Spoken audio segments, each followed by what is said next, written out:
नमस्कार दोस्तों, all exam guide गुरु के यूट्यूब चैनल पर मैं सुजीत पांडे आप सभी का स्वागत करता हूं। दोस्तों यहां पर आपके लिए लेकर आ गए हैं 99 प्रश्न इतिहास से संबंधित। बहुत ही अच्छा टॉपिक है, बहुत ही अच्छे क्वेश्चंस हैं, तो प्लीज़ पूरा वीडियो देखिएगा। मोस्टली इसमें हमने कवर किया है जो इतिहास का सबसे बड़ा वंश, सबसे फेमस और सबसे ताकतवर वंश था जिसके क्वेश्चन बार बार आते हैं, मौर्य साम्राज्य। ठीक है, स्टार्ट करते हैं वीडियो को। 99 क्वेश्चन है, 99 याद कर लेना। लास्ट में आपसे एक क्वेश्चन पूछूंगा, सरप्राइज क्वेश्चन, जो कि होगा 100वें नंबर का क्वेश्चन, तो उसका भी आंसर कमेंट बॉक्स में कमेंट करके जरूर दीजिएगा। चंद्रगुप्त मौर्य का पुत्र कौन था? तो चंद्रगुप्त मौर्य का पुत्र बिंदुसार था। यहां पर ऑप्शन नंबर ए बिंदुसार सही आंसर हो जाएगा इस प्रश्न के लिए। क्वेश्चन नंबर 2 देखिए, इसमें पूछा गया कौटिल्य प्रधानमंत्री थे किसके? तो कौटिल्य प्रधानमंत्री थे, आप सभी को पता है किसके, चंद्रगुप्त मौर्य के प्रधानमंत्री थे। Option number C Chandragupta Maurya Kautilya बिल्कुल सही आंसर हो जाएगा। अगला क्वेश्चन देखिए, क्वेश्चन नंबर 3, इसमें पूछा गया है सांची का स्तूप का निर्माण किसने किया था? तो सांची के स्तूप का निर्माण किया था अशोक ने। ऑप्शन नंबर यहां पर सी अशोक इस प्रश्न के लिए सही आंसर हो जाएगा। क्वेश्चन नंबर देखते हैं 4, इसमें आपसे पूछा गया है निम्नलिखित में से अशोक के किस अभिलेख में बौद्ध ग्रंथों का उल्लेख मिलता है? तो अशोक का वो कौन सा अभिलेख था? तो यहां पर सही आंसर हो जाएगा ऑप्शन नंबर सी, भाम्रू अभिलेख में जो है बौद्ध ग्रंथों का उल्लेख मिला हुआ है। क्वेश्चन नंबर 5 देखिए, ये रहा आपकी स्क्रीन पर, निम्नलिखित में से किसकी जानकारी अशोक के शिलालेखों से मिलती है? तो यहाँ पर जो ऑप्शंस दिए गए हैं उसमें से आपको बता दें, जीवन व्रत की जानकारी भी है, आंतरिक नीति की भी जानकारी है, विदेश नीति की भी जानकारी है। ऑप्शन नंबर डी सभी विकल्प सही हैं, बिल्कुल सही आंसर हो जाएगा इस प्रश्न के लिए। क्वेश्चन नंबर 6 देखिए, ये रहा आपकी स्क्रीन पर, मौर्य काल में निम्न में से किस विषय पर सिर्फ राज्य का ही अधिकार था? तो सिर्फ राज्य का ही अधिकार, यहां पर सही आंसर हो जाएगा आपका खान पर, जो खान थी उस पर सिर्फ राज्यों का ही अधिकार था। ऑप्शन नंबर बी यहां पर सही आंसर हो जाएगा, खान मतलब खदाने। अगला क्वेश्चन देखिए, ये रहा आपकी स्क्रीन पर, सम्राट अशोक के समकालीन श्रीलंका के शासक कौन थे? तो जब सम्राट अशोक भारत में राज्य कर रहे थे तो उस समय श्रीलंका में 30 राजा थे। ऑप्शन नंबर यहां पर 30 बिल्कुल सही आंसर हो जाएगा, option number C. Question number 8 देखिए, ये रहा आपकी स्क्रीन पर, निम्नलिखित में से किसने सांची के स्तूप का निर्माण करवाया था? तो सांची के स्तूप का निर्माण जो कराया था वो कराया था अशोक ने। यहां पर ऑप्शन नंबर ए अशोक बिल्कुल सही आंसर हो जाएगा।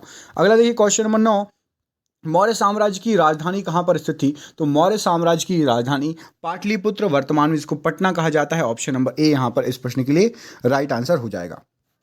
अगले प्रश्न में क्वेश्चन नंबर 10 में आपसे पूछा गया है कौटिल्य द्वारा रचित प्रसिद्ध पुस्तक कौन सी थी? ये क्वेश्चन करोड़ों बार पूछा गया है, अर्थशास्त्र आपको पता होगा। ऑप्शन नंबर ए कौटिल्य द्वारा रचित प्रसिद्ध पुस्तक थी। क्वेश्चन नंबर देख लेते हैं 11, ये रहा आपकी स्क्रीन पर, अशोक के शिलालेख पर किस लिपि का प्रयोग किया गया? तो मोस्टली अशोक के जो शिलालेख है सही आंसर हो जाएगा ब्राह्मी लिपि का प्रयोग किया गया। ऑप्शन नंबर ए ब्राह्मी लिपि इस प्रश्न के लिए बिल्कुल सही आंसर हो जाएगा। अगला क्वेश्चन देख लेते हैं, ये रहा आपकी स्क्रीन पर, क्वेश्चन नंबर 12। क्वेश्चन नंबर 12 में आपसे पूछा गया है कलिंग का युद्ध किस वर्ष में लड़ा गया था? तो जो कलिंग का युद्ध हुआ था वो लड़ा गया था आपका ऑप्शन नंबर बी 261 ईसा पूर्व। ऑप्शन नंबर बी यहां पर सही आंसर हो जाएगा।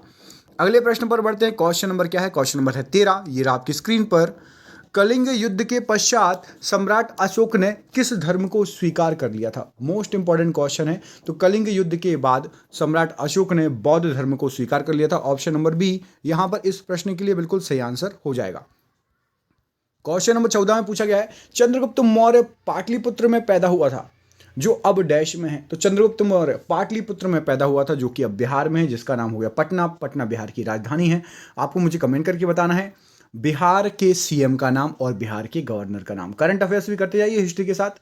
बिहार के सीएम और बिहार के राज्यपाल या गवर्नर का नाम कमेंट बॉक्स में कमेंट करके जरूर बताइएगा। क्वेश्चन नंबर देखिए 15, ये रहा आपकी स्क्रीन पर, चंद्रगुप्त मौर्य डैश में पैदा हुए। तो चंद्रगुप्त मौर्य का जो जन्म हुआ था वो हुआ था आपका 340 ईसा पूर्व। ऑप्शन नंबर ए यहां पर इस प्रश्न के लिए सही आंसर हो जाएगा। अगले प्रश्न पर बढ़ते हैं। क्वेश्चन नंबर 16, ये रहा आपकी स्क्रीन पर, बिंदुसार किसका पुत्र था? तो बिंदुसार यहां पर सही आंसर हो जाएगा, चंद्रगुप्त का पुत्र था Bindusara. Option number C Chandragupta यहां पर इस प्रश्न के लिए सही आंसर हो जाएगा। क्वेश्चन नंबर 17 देखिए, चंद्रगुप्त मौर्य 322 से 298 ईसा पूर्व किस वंश का शासक था? तो चंद्रगुप्त मौर्य जो शासक मौर्य वंश के शासक थे।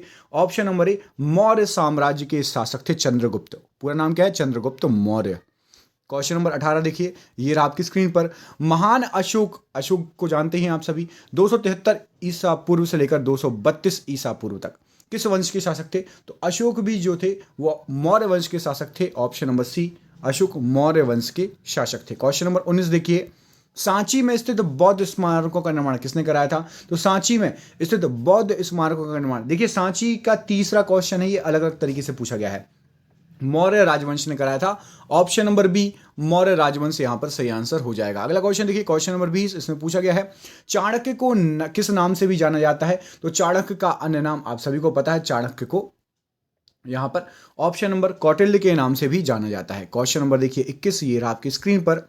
चाणक्य किसके प्रमुख सलाहकार थे? तो चाणक्य जो है वो आपकी चंद्रगुप्त मौर्य के प्रमुख सलाहकार थे। Option number B, Chandragupta Maurya सही आंसर हो जाएगा। अगले प्रश्न में पूछा गया चंद्रगुप्त मौर्य डैश के प्रबल अनुयायी थे, किस धर्म को मानते थे? तो चंद्रगुप्त मौर्य मानते थे जैन धर्म को। ऑप्शन नंबर बी, जैन धर्म यहां पर सही आंसर हो जाएगा चंद्रगुप्त मौर्य के लिए। क्वेश्चन नंबर 23 देखिए, सम्राट अशोक किसके उत्तराधिकारी थे? तो सम्राट अशोक जो है बिंदुसार के उत्तराधिकारी थे। ऑप्शन नंबर बी, बिंदुसार के बाद आए थे कौन? सम्राट अशोक। क्वेश्चन नंबर 24 देखिए, ये आपकी स्क्रीन पर। महान सम्राट अशोक किस वंश के थे? तो सम्राट अशोक मौर्य वंश के थे। ऑप्शन नंबर ए, मौर्य वंश सही आंसर हो जाएगा।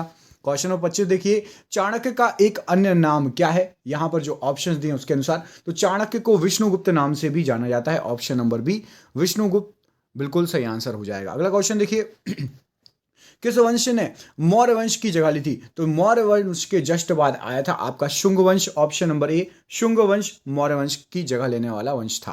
क्वेश्चन नंबर देखिए 27, ये आपकी स्क्रीन पर। मौर्य वंश का अंतिम सम्राट कौन था? तो मौर्य वंश का सबसे आखिरी में बचे थे बृहदत्त। ऑप्शन नंबर सी, अंतिम सम्राट बृहदत्त था।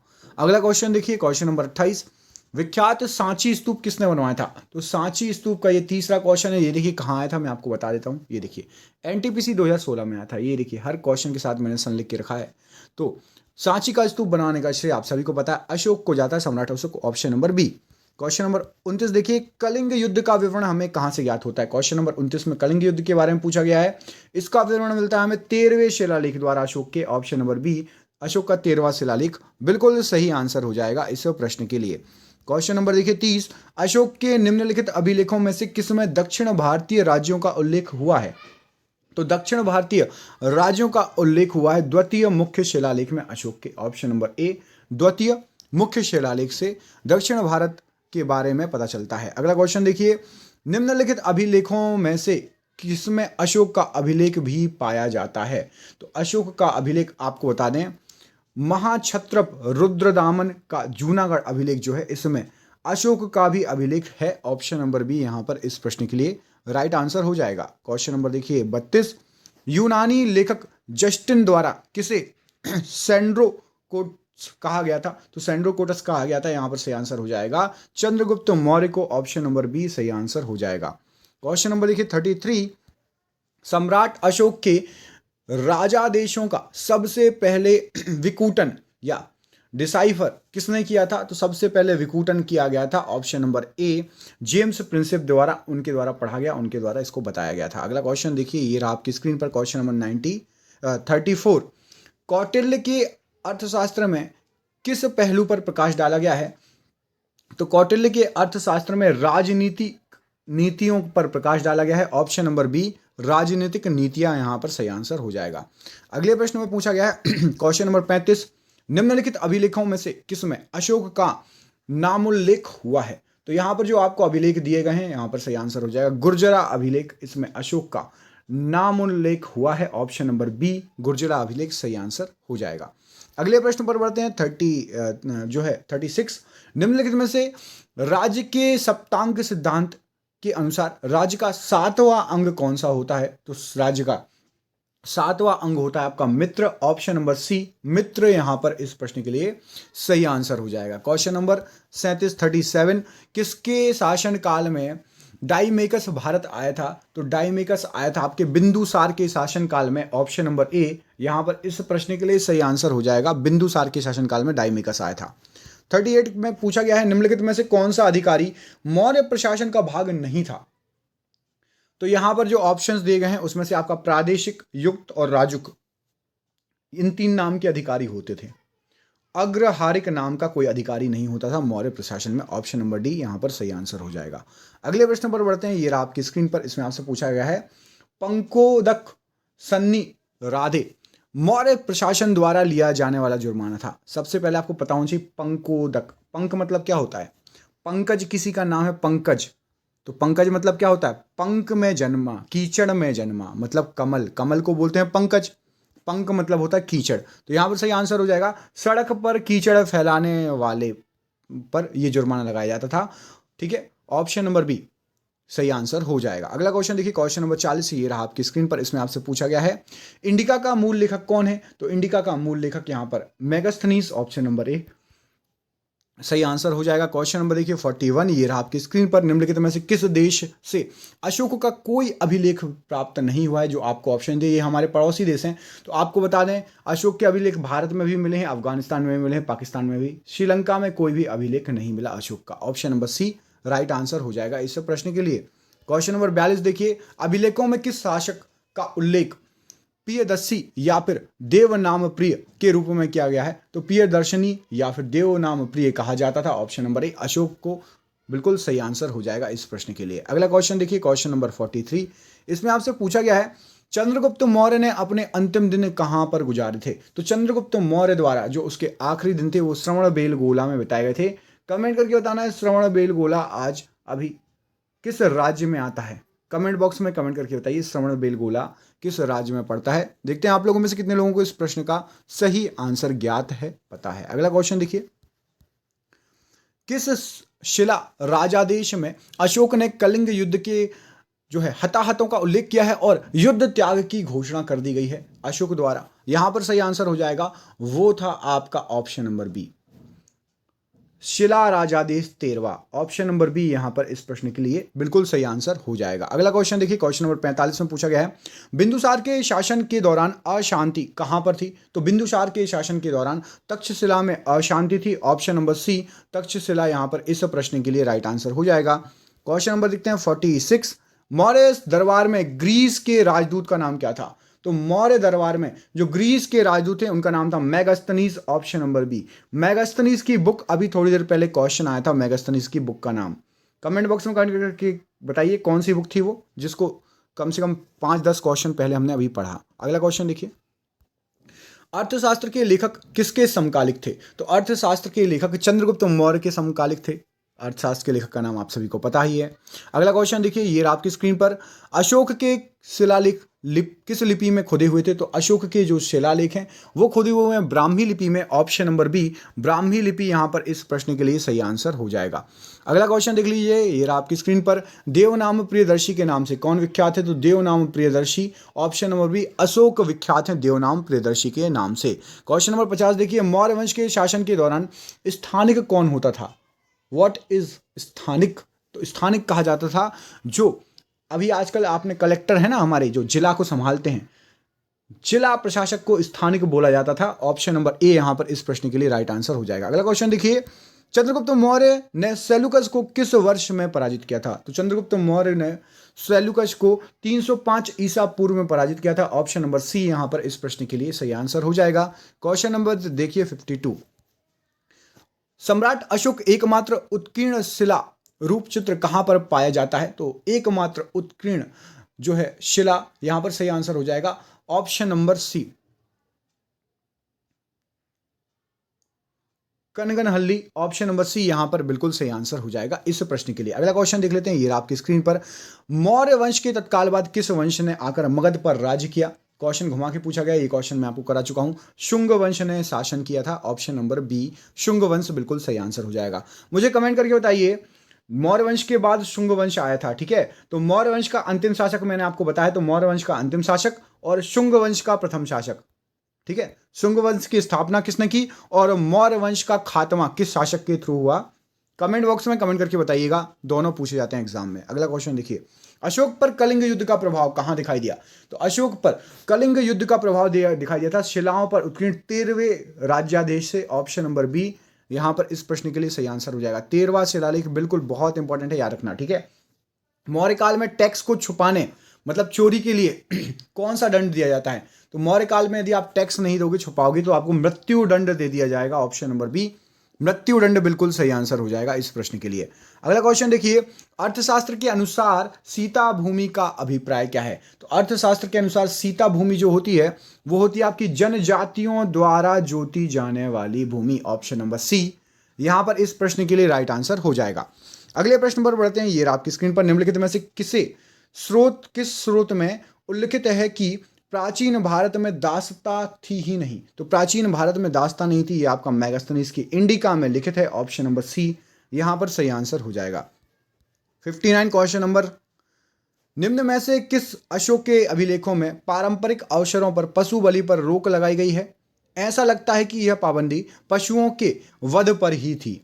तो आपको बता दें वो शिला अभिलेख था आपका शिला अभिलेख नंबर 1। ऑप्शन नंबर बी यहां पर इस प्रश्न के लिए राइट आंसर हो जाएगा, याद रखिएगा। क्वेश्चन नंबर 60 देख लेते हैं। 60 ये रहा आपकी स्क्रीन पर।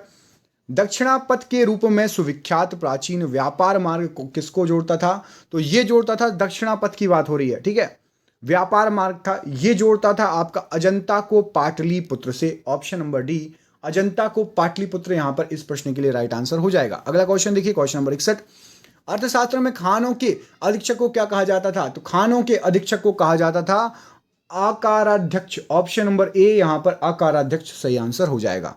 क्वेश्चन नंबर देखिए 62, शिलालेखों में किस राजा को देव नाम प्रियदर्शी देवताओं का प्रिय कहा गया है? ये आपको बार बार बता चुके हैं। इस क्वेश्चन का आंसर हो जाएगा आपका अशोक। क्वेश्चन नंबर देखिए 63, अशोक के धर्मादेशों का उद्वाचन सबसे पहले किसने किया था? ये देखिए क्वेश्चन घुमा के पूछा गया है, ठीक है, शिलालेख किसने पढ़ा था या फिर धर्मादेशों का उद्वाचन। तो यहां पर सही आंसर क्या हो जाएगा आपका इस प्रश्न के लिए? Same, James Prinsep. Option number A यहां पर सही आंसर हो जाएगा। ऐसा मत सोचिए यार जेम्स प्रिंसिप ने तो शिलालेख पढ़े थे, ये धर्मादेशों का उद्वाचन क्या होता है। अगला क्वेश्चन देखिए, मौर्य काल के दौरान शिक्षा का सबसे प्रसिद्ध केंद्र कौन सा था? तो सबसे प्रसिद्ध केंद्र शिक्षा का यहां पर सही आंसर क्या हो जाएगा इस प्रश्न के लिए? ऑप्शन नंबर डी, तक्षशिला बिल्कुल सबसे फेमस था। Option number D. अगला क्वेश्चन देखिए 65, निम्न में से किसने और कब पहली बार अशोक के शिलालेखों का अर्थ स्पष्ट किया? ये देखिए एक और घुमा के पूछा गया है, तो इसमें आपको अब सन भी याद रखना है, उसके साथ साथ सभी को आंसर तो पता है, जेम्स प्रिंसिप, सन याद रखना। 1837 में इन्होंने शिलालेखों का अर्थ स्पष्ट किया था। 1837 बिल्कुल याद रखना, भूलना नहीं। कलिंग युद्ध के बाद निम्न में से किसने महाराजा अशोक के रूपांतरण को दर्ज किया? सेम क्वेश्चन घुमा के पूछा है। रॉक एडिक्ट शिलालेख नंबर 13 बिल्कुल मोस्ट आईएमपी शिलालेख है, याद रखना इस प्रश्न के लिए। अगला क्वेश्चन देखिए, अशोक का समकालिक तुर्मय कहां का राजा था? तो जो तुर्मय था, जो अशोक का समकालिक था, वो था आपका राजा ऑप्शन नंबर बी, मिस्र का राजा था तुर्मय, याद रखिएगा, और ये अशोक का समकालिक था। अगला क्वेश्चन देखिए, निम्नलिखित में से कौन मौर्य युगीन अधिकारी मापतौल का प्रभारी होता था? तो मापतौल के प्रभारी कहलाते थे पोतवाध्यक्ष। ऑप्शन नंबर बी, पोतवाध्यक्ष कहलाते थे मापतौल के अधिकारी।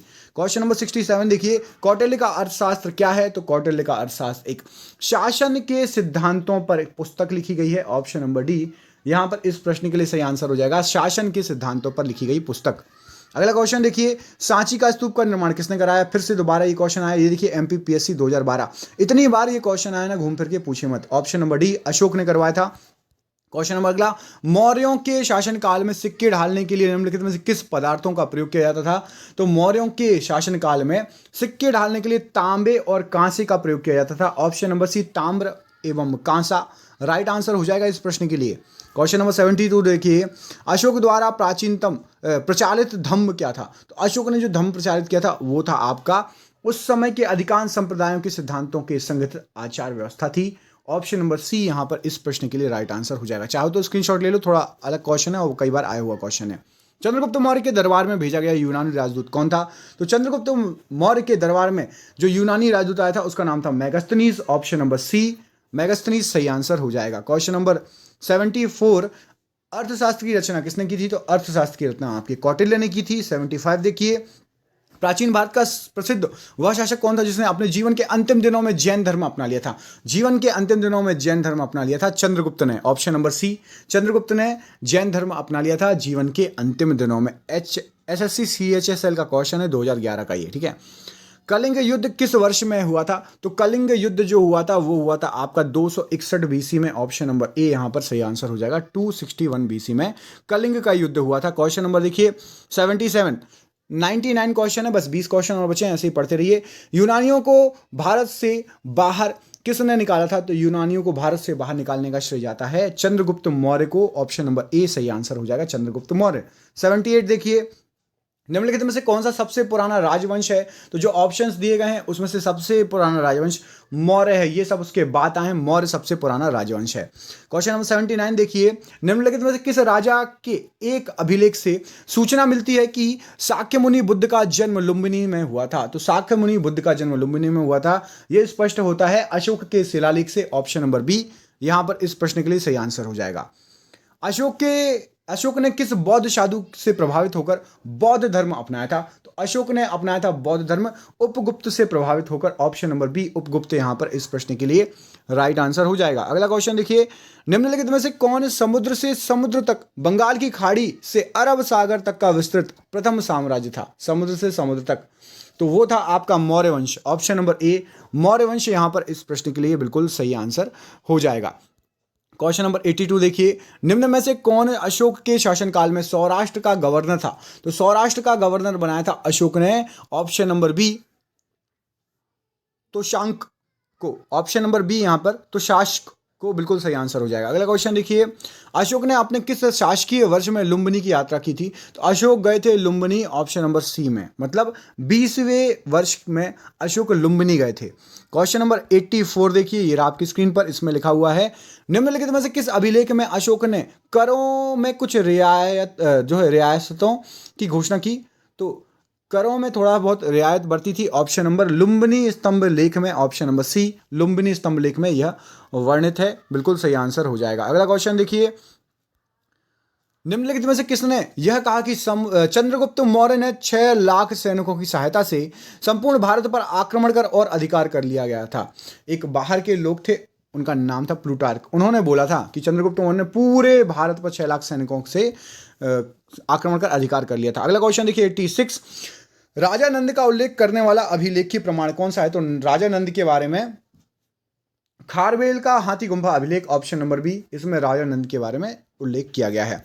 क्वेश्चन नंबर 87 देखिए, चंद्रगुप्त मौर्य का प्राचीनतम अभिलेखीय उद्धरण निम्न में से किस अभिलेख से मिलता है? तो चंद्रगुप्त मौर्य का प्राचीनतम अभिलेखीय उद्धरण मिलता है रुद्रदामन का जूनागढ़ अभिलेख से। ऑप्शन नंबर डी यहां पर इस प्रश्न के लिए राइट आंसर हो जाएगा। क्वेश्चन नंबर 88 देखिए, प्राचीन भारत का वह प्रसिद्ध शासक जिसने अपने जीवन के अंतिम दिनों में जैन धर्म अपना लिया था? देखिए, एक ने अपनाया था बौद्ध धर्म, एक ने अपनाया था जैन धर्म, फर्क है।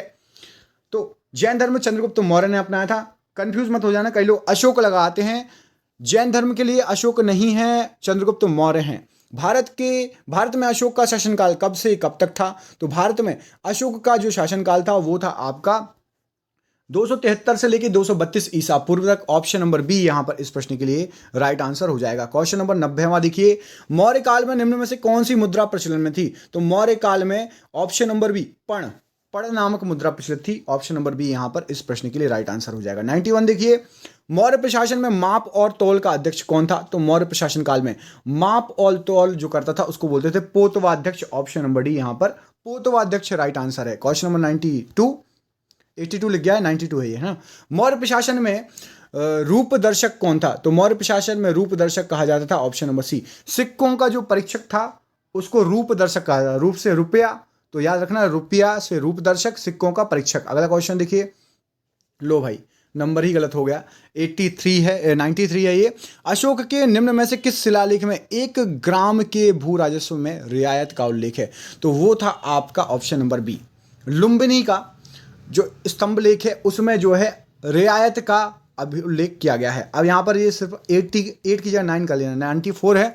अपने धम्म का प्रचार करने के लिए अशोक ने निम्नलिखित जो सेवाएं ली, तो धम्म का प्रचार करने के लिए अशोक ने जो सेवाएं ली वो थी आपकी प्रादेशिक, राजुक और युक्त, ये तीनों, तो ये सभी ऑप्शन नंबर डी यहां पर सही आंसर हो जाएगा।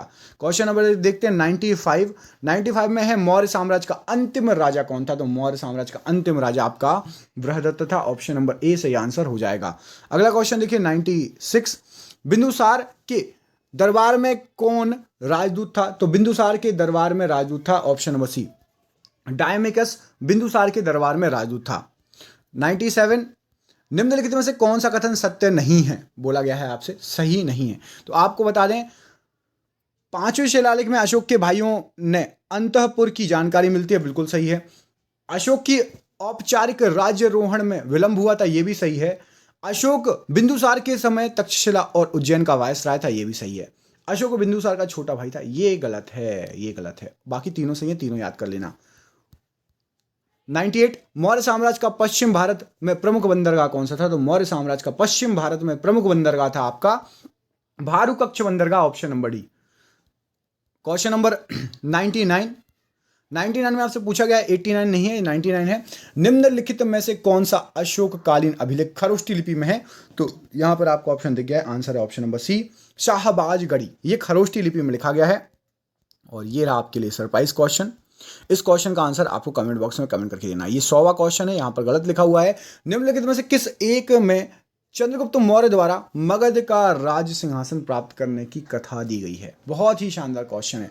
आप बोले तो आपको 2 गलत ऑप्शन में मिटा देता हूं, आप मुझे कमेंट करके बता देना। चलो, मैं 2 गलत ऑप्शन मिटा रहा हूं।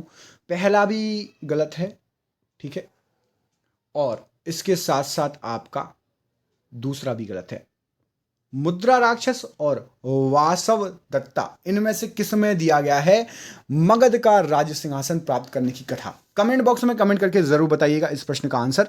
आपको 2 ऑप्शन दे दिए गए हैं। क्या आपको ये सीरीज कंटिन्यू चाहिए? जिसको कंटिन्यू चाहिए #2 लिख देना, तो आपको पार्ट 2 मिल जाएगा। #2 ये लिखना, सिर्फ इतना लिख देना, हम समझ जाएंगे कि आपको कंटिन्यू चाहिए। अच्छा लग रहा है तो इतिहास के ऐसे ही क्वेश्चन लाइन से आते रहेंगे, ऐसे ही बाकी सीरीज भी चलती रहेगी। तो #2 जरूर लिखिएगा और इस प्रश्न का आंसर देने की कोशिश करिएगा। वीडियो को जरूर भेजो दोस्तों को, आपको ऐसे ही वीडियो मिलते रहेंगे। तब तक के लिए अपना ख्याल रखिए। आप सभी का बहुत बहुत धन्यवाद दोस्तों, आपका दिन शुभ हो। बहुत बहुत धन्यवाद।